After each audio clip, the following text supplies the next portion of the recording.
Mark Carney was at the Vancouver Pride Parade on Sunday. He walked a kilometer with the people. Along the way, he even hugged a guy in a thong.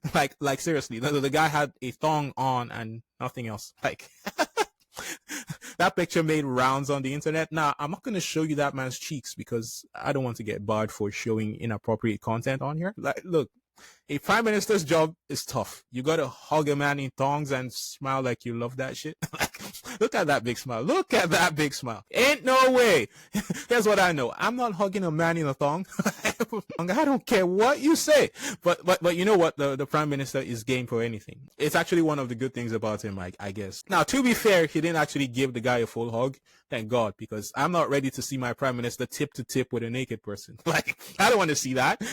Mark Carney kind of dapped the guy up like sort of a sideways hug and was safely off to the side. So I guess no harm, no foul.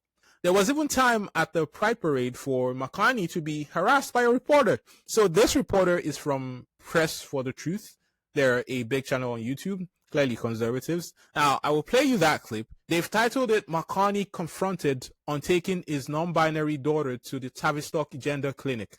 Mr. Carney, your daughter identifies as non-binary. Can you tell us about the Tavistock Institute, sir? Hey, how are you? Mr. Bilderberger Carney. Hey, Mr. Prime Minister, don't back down from the guy in the south, please. Oh, no, okay. All right, that's good. Back. Okay. Just need you to back up, please. Everybody else can get in there for a question. No, Why can't I? I just need you to back up a bit. Okay. Hi, Mr. Carney. How you doing? How are you? That's great. Your daughter identifies as non-binary, sir. Sorry. Look, clearly this person was out for some clout. I think it's crazy that someone can just grab a mic and claim to be one of the press and proceed to harass the prime minister like this. But these are the times. But the question was asked and we might as well address it. Now, some of you might know that Mark Carney has a non-binary child. His eldest daughter, Sophie, legally changed her name to Sasha and uses the pronouns they, them. Now, to be fair, she isn't a child anymore. She's 24 years old now. The crazy thing is Sasha Carney doesn't even live in Canada. From what I gather, Sasha Carney lives in New York and is a trans activist. She's not transgender, right? It's a weird mistake that gets made a lot. Look, she's got some controversial views. She supports the use of puberty blockers for transgender youth, for example. But there is no evidence that she has any influence on her father's political life at all. The other thing I will say is that Mark Carney himself has largely avoided discussing LGBTQ issues publicly. To be fair, he and his wife never mentioned their non-binary daughter on the campaign trail until it was asked at a press conference. At some point, people were even questioning his position on LGBTQ issues, but people like to create narratives. Juno News reported that Sasha Carney went to the controversial Tavistock Clinic in the UK. Tavistock Clinic is controversial because they were accused of pressuring kids to go on puberty blockers when they are just gender confused. I'm just using the words from the Juno News article, right? The Tavistock Clinic was accused of not offering more mental health support for youth with gender dysphoria. And last I saw, they were closed down. Look, I'll be honest. I can't say I understand being trans. I don't understand gender dysphoria or that feeling that someone is in the wrong body. I've never understood that. I've never got it. And on that premise, I don't know that I will ever be able to support kids getting on hormone blockers or changing their bodies through surgery. I don't think I'll ever be able to support that. I mean, adults can do whatever they want, but I cannot find it within myself to be okay with kids doing that. That's just my personal opinion. Now, that said, these people were trying to prove that Mark Carney was a bad parent for sending his kid to this controversial clinic. Now, I'm going to read you something just to provide a little bit of context. In a 2020 essay titled Momsnet and Transmasculine Childhood, Sasha Carney, so Mark Carney's daughter, discussed the experiences at the Tavistock Clinic. I'll read you an excerpt from that essay. She says, "My teenage years existed in close proximity to this turf-driven scrutiny, which was fixated on identifying how authentically trans people like me really were. In 2013, shortly after I chopped off all my hair into a deeply regrettable floppy Justin Bieber cut, I moved to London, the land of enlightening murder mysteries. A block from my new house was the Tavistock and Portman NHS Foundation Trust, an imposing grey building which contained the country's only child and adolescent gender identity clinic.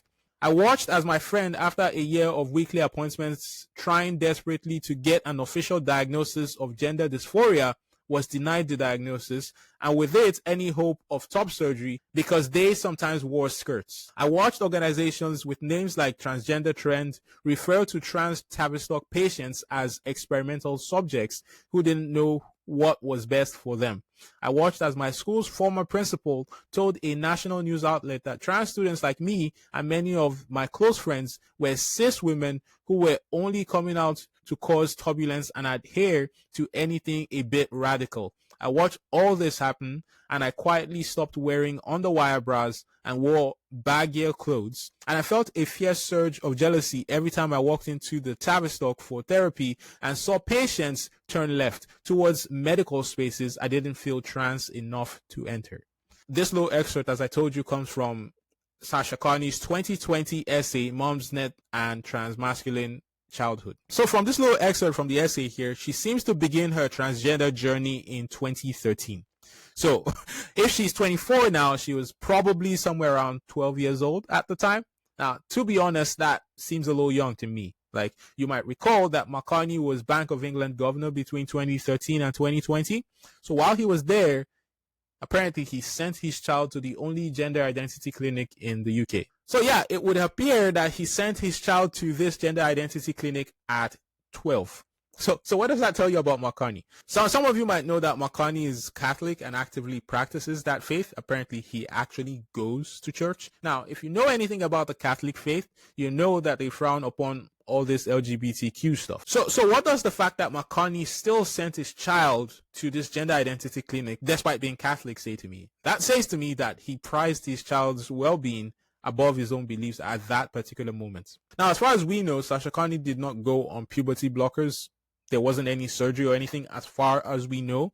It seems that all she got out of this clinic was therapy. And what do we know right now? We know that Mark Carney raised a child suffering from gender dysphoria to adulthood, and she seems happy with her life. I'll tell you why that is important. When you consider the statistic that trans youth are 4 to 5 times more likely to commit suicide, you start to understand the plight of parents who have come through the experience. Look, Sasha Carney has got some shitty views. Advocating for kids to go on puberty blockers is as shitty as they come in my mind. She's got some shitty views. But hey, you do your best as a parent and you hope your kids turn out all right.